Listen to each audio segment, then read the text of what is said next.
description for Kratos was just, we want him to be badass. That was the direct quote from Dave, you know, that he used the word that a lot, all over. So I knew that okay, that's a definite, we need to get that. But at the beginning, we didn't even know if it was going to be male, female. Some of the sketches were actually a female Kratos, possibly, or looking for anything that might work. This was just, it doesn't really look like much. So can I alien creature? Or a little more comical, big hands, big feet, a flame for his hair, someone like holding the weapon like a cool cute. Originally I was feeling like maybe we need to kind of give him a little soft spot, you know, something that humanizes him. So that was, we tried the whole baby idea, with kind of like the lone wolf and cold cub, and figured, okay, we can't do a baby because we can't have a baby getting injured or anything like that. So, okay, how about I put a puppy back there, and Dave actually liked that idea at first, but just in terms of implementing it, it would cause a lot more gameplay issues. Eventually, Dave kind of went a different direction with it. It's like, hey, how about you have to kill the puppy before it turns into a Cerebus?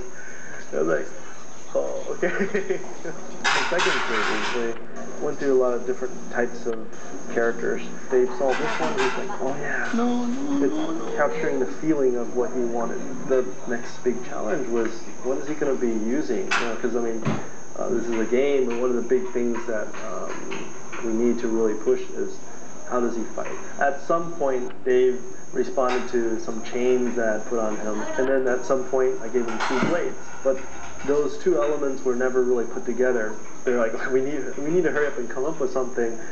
And I think one day I was like, okay, I'll just go off to lunch by myself. I need to think about this.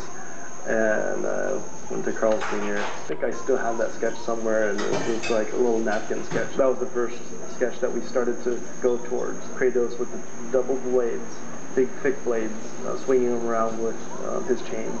As an artist, I would like to push him more. As a game artist, where we ended up, I think it works well.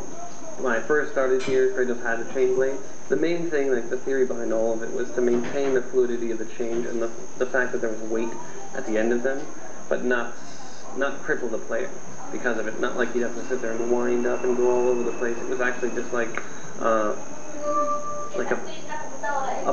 performance, which sounds, you know, but it's not.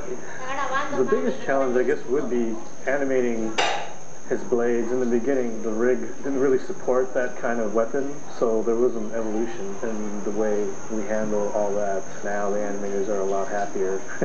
Actually, everything with the rig right now is pretty good. It's pretty easy to animate Kratos compared to the first game. Kratos was that sort of brutal, no-holds-barred, just vicious guy. What I was trying to put into it as well was it was sort of the violence, but it also had a bit of the style to it, so that you felt cool playing this guy. We wanted to keep the player interested, so we can't just do a rehash or recolor of something else. And so we struggled a lot with the powers and also the weapon. And in the first game, we had 1 sub-weapon, the chains and the sword.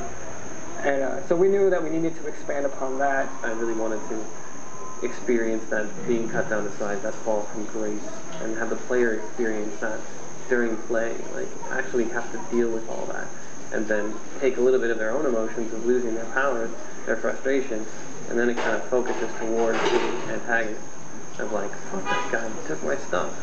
He looks more smoothly than the first game. Texture is more detailed than the first game, but actually the technical side is cheaper than the first game character. This is a model with texture, and we use the green color to do all the transparency. Initially it was very hard because the design always asks for a lot of things, and my initial reaction is, you know, no, we can't do that, or you're crazy. The tech group and myself, we kind of just beat our heads against the desks, and we figure it out and we do it, you know, and then we actually see it and go, oh wow, you know, we can push Kratos to a higher level. He has full facial animation ability. We could do fine weighting. All the in-game cinematics are used in this model. We're able to get closer to Kratos during actual gameplay and combat without any of the thing falling apart, which is fantastic. That's a really big thing. He really, I think, goes through a lot. At the end of this one, he's denied again his vengeance, and he finds out something that the extras movie said was already shown. That just bummed me out that we said that to him. We're pretending that the extras movies aren't 100% there. So all the people out there who are finished the game and have gotten this and have said, oh, what the hell? The extra movie said that Kratos' mom told him that Zeus was his dad.